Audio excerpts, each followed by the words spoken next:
Hi everybody, thank you so much for all the support we've had on the last 3 episodes. It has been just amazing. We say this every week, don't we? But it's just incredible. Like, seriously, your support, it doesn't go unnoticed. No. Like, we watch everything that goes on, don't we? All the comments, even the messages have been so lovely. Really nice. Yeah, so thank you so much.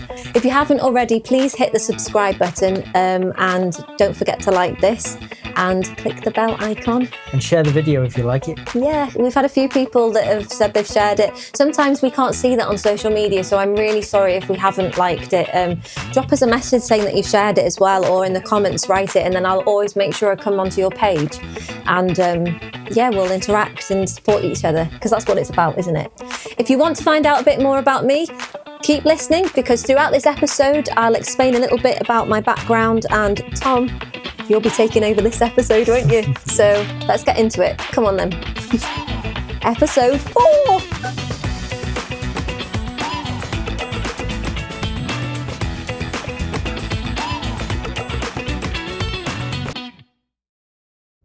So where did your career like really kick off, or where did it start from?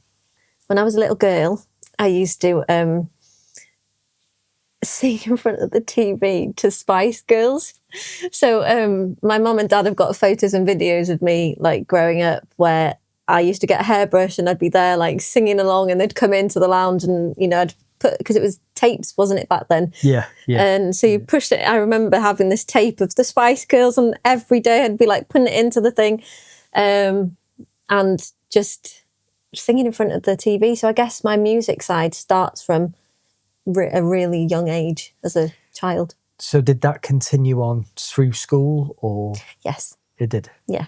So what did you do so primary school, did you music and that's carry on there, yeah? Yeah, so when I was in primary school, I was really lucky. My parents sent me to like some performing arts, you know, like them academies that you can go to in that. And I did singing, dancing and acting, and I absolutely loved it. And I also was blessed to have like musical instrument lessons. I did piano. Oh God, we all do this, but I'd learnt the recorder a little bit, but like I'm sure other people can relate to that. I think everyone. Yeah, like why learn the recorder in school? What use does it do? Well, now if I pick it up, it's like and just no. But I don't know why I did that then. You see, it's seeing my true colours, isn't it? Yeah, maybe it's because it's talking about me. It's coming out. It's all coming out now. But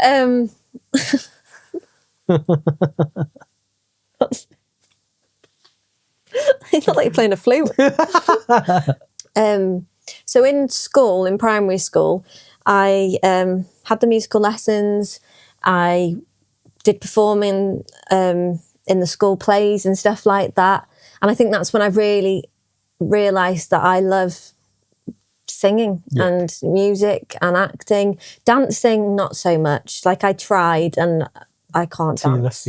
Yeah, I really do. Really? Or maybe I don't, and I just don't have the confidence in doing it, because I do believe that you can do anything if you put your mind to it. Yeah. But no, my sister had them skills, not me. But so that happened. So high school, did you continue with music, or did you go on to anything else? Or? So I had singing lessons where I did my grades. I did up to my grade 5 in high school. And I also was part of choirs, bands, anything musical or anything that I could get into, I would always try and like take part in. And I loved doing that. But the bands, I think, were a major point in my life with high school, because I used to go and do performances in local pubs and stuff. We did Rock the River, which is a festival that used to be in Conway. Yeah, I remember that. So that was fun. Do you remember Speaker's Corner in Colwyn Bay? Speaker's Corner. We played there a couple of times. No, I don't think we played there. We've played in a few bars in Brill. That Irish bar at the top of town in Llandudno. That was one of the regulars. The Irish bar, yeah. Yeah, I performed there a few times. So I did quite a lot of performing, and I loved it. And I think when I was starting to write as well in high school, I got the love for writing my own music. I remember we were so lucky. We had people from the industry come in to the school and teach us, like, they do the music workshops where they teach you how to write and stuff. Oh, wow, that's cool. And then that's when I put that into them with the band, and then we used to write stuff. And yeah, it's just, there was loads of things. And also in school, I had the opportunity to go up on stage and sing for my house for our competition. Oh, that's cool. And I actually won it. Oh, so wow. that was the moment my life changed in high school, to be honest. And that's where I think my love for music really stems from, because it changed my life. Like something I don't talk about, but I was, which I think we all go through bullying, don't we, at some point? But I was bullied for a little bit in school. But that moment when I stood up on that stage and I sang Colours of the Wind from Pocahontas, it changed my life. Like, it was weird. It was like everybody looked at me different. Yeah. And it's funny how, it's sad that it has to be that way, though. Yeah, it's just, I don't know, maybe that's why it means so much to me, because probably. Yeah. I stood up there, didn't I, on the stage, and people actually heard my voice. Even though it's not talking, it was singing. People saw me for me. And I think because I connect so well with that song as well, like Colours of the Wind, if you listen to the words, it's very spiritual. Like I'm quite like that. You know, it's about earth and everything. I don't know, it just really resonates with me. And I think that's why that song is so special. And even when I met you, that was one of the first song you did, yeah? It's the first one you recorded. Yeah. Yeah. So when you finished high school, where did that go from? The high school, did you do sixth form or? I ended up leaving in lower six, so I didn't finish doing my A-levels. I left and went to college. I should have really gone after my GCSEs, but because I was so committed to the band, I didn't. It was so hard to let go. But I felt bad on my parents as well, because they were having to pay for my school a little bit, because I went to a private school, and you know, that comes with a cost, doesn't it? And I went there because of my dyslexia as well, and it was an incredible school. So after that, though, I went to college, Llandricklad College in Roseland, and I did performing arts. Oh, wow! Yeah, and I also did technical theatre there. I did a triple threat thing. Were you with your music and still so continuing? I did performing arts, music, and technical theatre. So I came out with 3 qualifications. Oh wow, that's cool. And I also did touch upon some photography stuff, but that's for another episode. We're not even going to go into that now. But photography is a big passion of mine too. This is if we focus more on the music side of my life, because that, I think, is a big part. It is, and it's where everything, it truly started from me singing as a child to like now, where we're talking about it, about being in college. I was in other bands there, got to perform, I did state, and that's when I found my love for acting even more so than in high school. Like, got to dive into some really strong characters. And that's why I went on then to the next stage of my life after college, to university. Wow. That's cool. Yeah. That's cool, yeah. So what did you take in uni then? Okay, so when you do uni, you know, the process where you have to apply for something, it was so hard for me to really choose something, because I didn't know if to go down the music route or to look elsewhere and do photography, or I didn't know if to do performing arts. But in the end, I ended up going down performing arts route. I did a year of that. I loved it, but I just felt like I was missing the music, because it was more drama based and physical theatre and performing, and I loved that, but I felt like something was missing. So in my second year, I went and spoke to the head of music at, because I went to Chichester University, which is down south. I went and spoke to the head of department on the music, and I thought, there's no way they're going to let me transfer in my second year. But I was really lucky. I went in, spoke to the guy. I had to do a little demonstration, sang for him and everything, and I transferred over. Wow. And the rest is really history with that, because my goodness, what I learned in my second and third year was just amazing. I got to work with people within the industry, got to go to London more. I sang in jazz bars. I was classically trained by an amazing male singer. I had a vocal coaching lady who was in, her background was jazz. And I'm still friends with her actually on Facebook and that. Her name's Imogen, and she's an incredible jazz singer. She's really good. And then I had musical theatre training and stuff. I was even in a band in uni. In uni. And that was rock. It's like Paramore, kind of AC/DC. Oh, nice. So it's very different. And people look at me and go, but you're classically trained. Like, I can sing. I was singing Gershwin and all sorts of different stuff. Wow. And then the musical theatre, well, that's where my love started, wasn't it? So, Yeah. But yeah. So you did all that. Did you continue doing any of the production side of things in theatre, or was it just you stayed on music and then that was your path and that was... So when I was in uni, I had the opportunity to run some events and musical festivals we'd put on, and part of some of your modules as well is you had to attend a certain amount of events throughout the terms, and you had to put on some as well. So I got to actually manage certain concerts and stuff like that. So we'd have to obviously make sure we had the lighting, the sound technicians, all of that. So I think that's where my love for that even grew, even though I did do that before. But I was always constantly doing stuff behind the scenes. And also when I was out gigging or out performing, it was constantly always there in the background, wasn't it? I might not have been fully into that because of the academic side and that. And I was actually working as well when I was in uni. Oh, wow. So that was another thing. That's a lot. You have to, if you're a student. Anyone who's a student and listening to this, you know how I feel. Work hard. And, you know, you have to. And it was only a little job in the local, it was in the canteen on the campus and in Costa as well. Oh, wow. So I did that alongside. Cool. So, yeah, I can make you a nice cup of coffee. So after uni, where did you go from there? I was in two mindsets when I was down. I was living down south. Yeah. I knew I didn't want to go home at that point, but I wanted to get more into the community. Yeah. And because when I was doing my degree as well, I had got a love for community music as well. And I think that's where, I guess that's where it started with the live music. I trained to be a live music practitioner. So I was so lucky. And because I was close to London, you meet these people down there. And like, because I was fresh from uni, wasn't I? So staying down there was actually a really good thing for me. So I was working and trying to get into some bands and things like that. But it was like the same, you know, it's just hard to keep people who are find people that are committed. So what made you come back home, back to Wales? That was actually due to a relationship I was in at the time. Right, okay. My ex wanted to be closer to family and I supported him. Yeah. And that's why we moved back at the time. So you wouldn't have done otherwise? I always think about that, you know, and I wonder how things could have maybe been a bit different, because I always said I'd never come back to Wales, but honestly, it was the best thing that I ever did. Yeah. Because I'm not a city person, as you know. Like, I love my home comforts. I love quiet life. Like, the hustle and bustle just isn't for me. But in the industry that we're in, unfortunately, you have to... Comes with the territory. It does. It really does. So I think when I came home,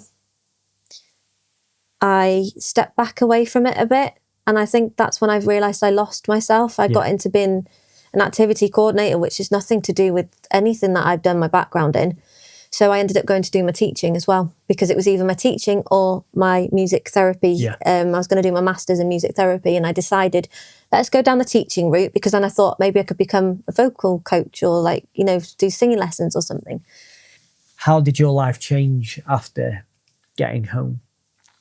I was still writing. I was still writing my poems, my thoughts down, and trying to write music. I had a keyboard I'd muck around with. I even started a singing for fun session. I was teaching elderly people how to sing, and it was playing the ukulele and stuff like that. It was great. Can you actually do that? I can. Really? I've got two ukuleles at Why home. the hell have you never done it then? Because you'll just laugh at me. What? Oh, look, already judgmental. How do you know I would laugh? Well, right. So the live music stuff, it all stems into that. Okay. So people in North Wales know me for my children workshops usually, and the live music, adult music. The sessions, isn't it? Well, you were doing that when you met me. Yeah, and they were what I was doing, and them sessions are what kept the music alive, because in them sessions, especially the adult sessions, I got to sing still. I got to be free with the sound, and like even talking about it now, it makes me so passionate. And so why did it stop? So that's something that I guess I wasn't sure if to talk about this. If you don't want to, it's fine. No, I think it's a good thing to talk about. So I stopped Melody Through the Mind because it got to the point where I was grieving the thought that I could never have a child naturally. Right, okay. And I was with somebody that unfortunately at the time couldn't have kids. Okay. And when you go through something like that, and it's why I have so much empathy and understanding for somebody that knows, like somebody that's going through all fertility issues and stuff, because I've been there. Yeah. Like, yes, I know I've got my little boy now and I'm so grateful and blessed, but I've been on the other side too. Yeah. And it's something that you can't explain unless you're in that room. Like I was in a room with somebody where they got told they couldn't have kids at all. And that is hard, that. Yeah. But when you're willing to support that person because you care about them and everything like that, but then that wasn't my story. So for me, that story's gone now. I'm where I am, and lots of learning and growth, and that's part of life, isn't it? And that's why we all need all that to get to where we are. So so you had your little boy. Yeah, so I had my little boy, and then that changed my mindset, I guess, and that got me back into wanting to do the workshops again. Yeah. It was hard to be around children Because of that reason. because I just thought when you get told the news that, because I thought I was going to have a donor and all sorts of stuff, that is what my life, or adopt or foster, and that would be okay too. Like I've even thought about doing that in the future. Me and my partner have actually spoke about doing something like that, maybe, just to help people. And I think also because that stems from what I went through then. Jump forward a few years, and then we met. It was, how old? I don't think he was even that old. He was 3. No, he wasn't. He was coming up for 3. He was just turning 3. God, you've got a good memory. I don't remember. He was just turning 3. Oh, was he? Yeah. He was just turning 3 when Well, I he's met you. 5 in January, isn't he? So, Yeah. Yeah. Yeah. Have I known, how long? I've known you since 23, 24, 25. Oh, yeah, so. 3 years. Yeah. Wow. It's gone faster. I remember coming here with him and he was fast asleep. He was fast asleep. He was sat on the sofa, wasn't he? On the sofa, fast asleep. Yeah. I think if I hadn't done that, I wonder if I'd just be teaching, and I'd have been really unhappy, and I wouldn't have been doing my photography, I wouldn't have been doing my music. So I wonder if people would like to know more about how you got into the production side. I wonder if you could brush across that. So you mean the photography and all that stuff? Yeah. Wow. So while you're on the episode, we might as well. Okay. Because it's not just music that you do. No. So, and people need to know that we are in a production company, and you don't just bring music to the table. No. So there's a vast variety of stuff that you've done. So I do the workshops, the photography, directing. So my directing skills stem from university and that, and even actually before then college, because I learned about directing and set design. All of that stems from my college days as well.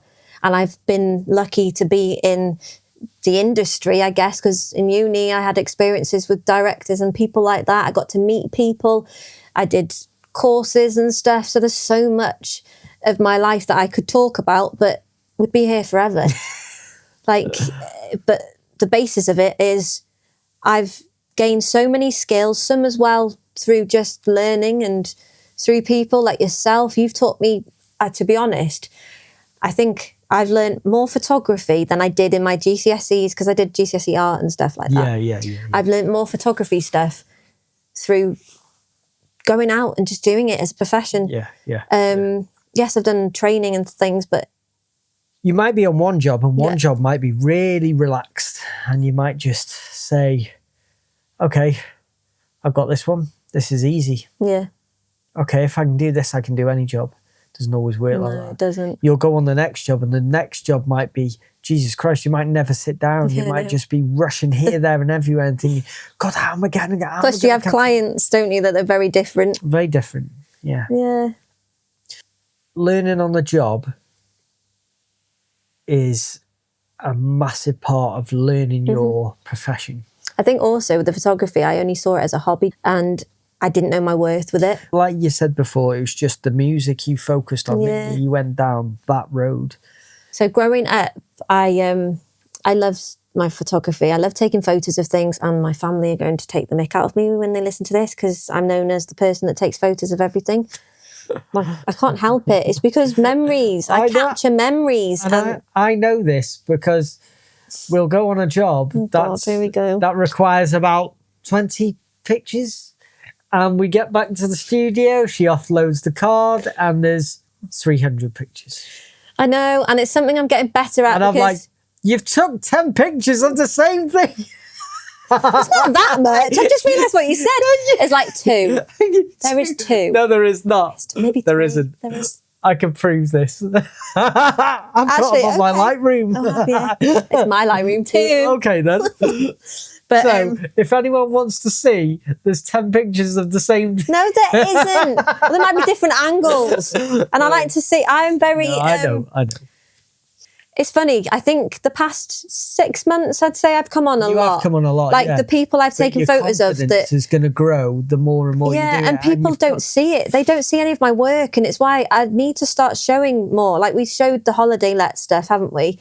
That beautiful picture that I am really proud of that late, Carolina in her holiday let, and it was in the bath, really good pictures with the flowers, and it was beautiful. And the one of I'll give a shout out to Ruby Brown. Ruby? She was if you haven't, check out her music, Ruby Brown. She was one of my first vocal clients through TT23 Studios, wasn't she, at the very start? She was, yeah. And it's amazing to think how many people have had since then. I'm like, oh my gosh. Crazy. Feels like a long time ago. It's flown. But her photo as well, like it's even on the wall. People can't see that at the moment, but there's a picture I took of her, and everyone talks about it. It's amazing, and that's why I need to just go out and do it. But you are really, really busy. It's hard because I do all the admin and everything, and accounts, everything. Yeah, you're busy with the business marketing side of things, and marketing, and doing social media, and I talk to all our customers. If there's anyone interested in coming doing our social media, you can come and jump on board if you want. Do you want some experience? Well, I think that's it, isn't it? But no, thank you for sharing. Yeah. But we do have some exciting news as well, don't we? We do. So, yeah, we said last episode, didn't we, that we were going to share some news. So the next episode that's coming up, we'll be having other people on to these podcasts, because I'm sure you're all fed up of hearing us blabbering away, aren't you? There's only so much you can take of Tania and Tom, I'm sure. I don't like hearing about myself. It's just cringy. Yeah, so that's why we want to help other businesses, other people within the community in North Wales, even outside North Wales. We've been connecting with so many people recently, and we want to help each other. So we've got some really exciting people coming onto the podcast, haven't we? And where I'll be interviewing them, you'll be coming on as well. And we are having some very interesting chats. Let's put it like that. So watch this space. And if you want to appear on the podcast, drop us a message in the comments and just let us know. Yeah, because we want to support you. Like, you're supporting us right now watching this, and that means so much to us, doesn't it? Let us help you guys as well. Come on, drop us a message and come on here. Come sit on the sofa with us and have a chat. Yeah, it's so laid back as well. We're just us. We just sit, we talk. We'll give you a free cup of coffee. That's bribery there. No, come on here so we can support you and get your business, or even maybe it's about an idea or about something that you've been through and you want to share it. Like, we're open-minded. Just drop us a message. But yeah, thank you all so much for listening. I hope you've enjoyed this episode. Yeah. Even though it was about me. It was good. But yeah, it was interesting. Self-imposter syndrome. I'm learning. I'm trying. But yeah, thank you so much, guys. And if you haven't already, don't forget to hit the subscribe button and the like button. And don't forget to click the bell icon to get notified. Yeah, so you won't miss anything. Thank you so much, guys. And we look forward to seeing you next week. And we have some exciting things going on in the next week's episode, haven't we? So watch this space. See you next Monday. Take care. Bye. Bye.